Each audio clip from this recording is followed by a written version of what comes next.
இது ஒரு இடைக்காலத்திலே ஒரு நிர்பந்தமான ஒரு சூழ்நிலையிலே நடைபெற்ற ஒன்றாகத்தான் எடுத்துக்கொள்ள வேண்டும் தவிர இதையே நம்முடைய நெறிமுறையாக எடுத்துக்கொள்ளக்கூடாது. நின்று கொண்டு தண்ணீர் குடிப்பதன் மூலமாக நம்முடைய வீட்டில் உள்ள பெரியவர்கள் நம்மை ஏசுவார்கள், திட்டுவார்கள். நின்று கொண்டு குடிப்பதனால் உடலில் ஒட்டாது என்று கூட சொல்வதை நாம் கேட்டிருப்போம்.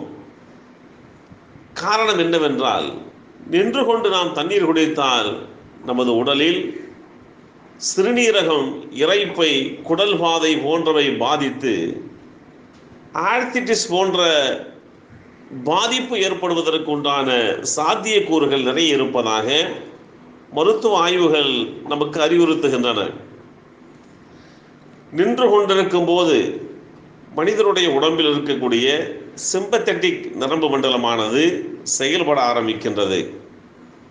இதனால் இதய துடிப்பு, இரத்த நாணங்கள், நரம்புகள், மன அழுத்தம், கல்லீரலிலே இருந்து சர்க்கரை வெளியேற்றப்படுவது, இது போன்ற செயல்பாடுகள் வேகமாக நம்முடைய உடலிலே நடந்து கொண்டிருக்கும்.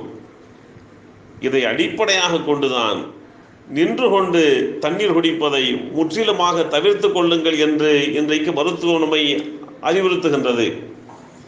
தண்ணீரை நின்றபடி அல்லது நடந்தவாறு குடித்தால் சிறுநீரகங்கள் இருக்கக்கூடிய வடிகட்டுகின்ற செயல்முறை குறைந்து சிறுநீர் பையில் உள்ள இரத்தத்தில் நச்சுக்கள் தங்கி சிறுநீரகத்திலே அந்த சிறுநீரகத்தினுடைய செயல்முறையை முற்றிலுமாக பாதிப்படைய செய்கின்றது. நம்மை படைத்த அல்லாஹ் நம்முடைய சிறுநீரகத்திலே வடிகட்டுகின்ற தன்மை உள்ள அமைப்பிலே வைத்திருக்கின்றான். ஆனால் நின்று கொண்டு குடிப்பதன் மூலமாக அந்த வடிகட்டுகின்ற தன்மை பாதிப்படைந்து விடுகின்றது என்பதை மருத்துவர்கள் ஒரு அறிவுரையாகவே நமக்கு சொல்லித் தருகின்றார்கள்.